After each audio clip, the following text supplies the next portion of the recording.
మళ్ళీ ఆ పోగొట్టుకున్నటువంటి ఆరోగ్యం. అల్లే అమ్మా, ఆ పోగొట్టుకున్న ఆ బలహీన పడిపోయినప్పుడు ఆ అందం, ఆ యొక్క ఆరోగ్య శక్తి అంతా పోయినప్పుడు మళ్ళీ తిరిగి ఏదో పక్షిరాజులాగా బలం ఎత్తున్నాడు. ఇవాళ తిరుగుతున్నామంటే, లేచి వచ్చామంటే దేవుడిచ్చిన శక్తే. హల్లెలూయ.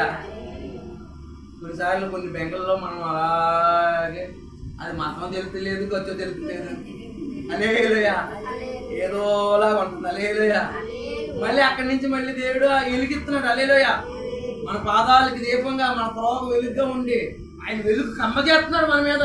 చీకట్లో ఉంటుంది, రాత్రి పగల కూడా తెలుతలేదు మన కొన్నిసార్లు. అలా బెంగెట్టుకుని పడుకుంటుంటే దేవుడు ఏం చేస్తున్నాడు, మళ్ళీ మనకి ఆయన వెలుగు, ఆయన వాక్యం వెలుగు చేత మళ్ళీ బలపరిస్తే మళ్ళీ వస్తాం. మళ్ళీ సంకటాలు కుదురుస్తున్నాడు, వ్యాధులు బాగు చేస్తున్నాడు. హల్లెలూయ. రెండోది నూతనంగా మళ్ళీ పోగొట్టుకున్న బలం ఇస్తున్నాడు. హల్లెలూయ. అంతేకాదంటే మన పాపాలు బట్టి మనకి ప్రతీకారం చేయలేదు, మన దోషాలు బట్టి మన ప్రతిఫలం ఏమీ లేదు. హల్లెలూయ. మన యొక్క పాపాలు బట్టి మనకి ప్రతిఫలం ఏమీ లేదు. హల్లెలూయ. దేవుని స్తోత్రం. హల్లెలూయ. కాబట్టి దయచేసి మన జీవితాల్లో హల్లెలూయ ప్రభువు చూపించే కనికరం. నేను ఒక అబ్బాయితోటి నేను సువార్త చేస్తాను, సాయంత్రం అనుకోకుండా దేవుడు పంపించాడు. దేవుడు మాటలు మాట్లాడుతున్నాను, బాబు బ్యాచులర్ ఇల్లు ఎలాగుంటుంది, ఎలా పడితే అలాగ ఉంటుంది, అన్నీ అక్కడే ఉంటాయి, గిన్నెలు దుప్పట్లు అన్నీ కలిసిపోయి ఉంటాయి. అవునా కదా? పెళ్ళికాయని పెట్టిలో ఇల్లు ఎలా ఉంటాయని చదువుకునే వాళ్ళు ఇల్లు.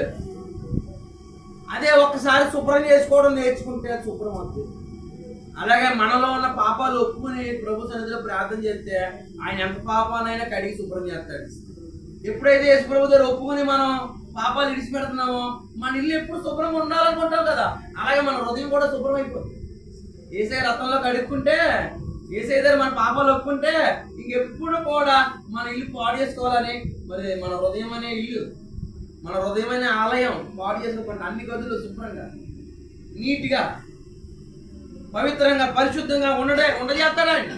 ఆయన రక్తంతో కడుగుతాడు మనం. హల్లెలూయ.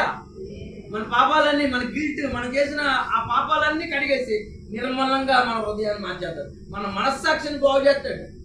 మంచి మంచి ఆలోచనలు ఇస్తాడు. ఇంకా పైకి ఎదగాలని ఆలోచనలు ఇస్తాడు. పాపం ఏం చేద్దండి, మనల్ని పడద్రోస్తుంది. కానీ యేసయ్య మనల్ని కడిగి మనల్ని ఎక్కలేనంత ఎత్తైన కొండ ఎక్కిస్తాడు. దేవుని మహిమ కలిగిన కాక.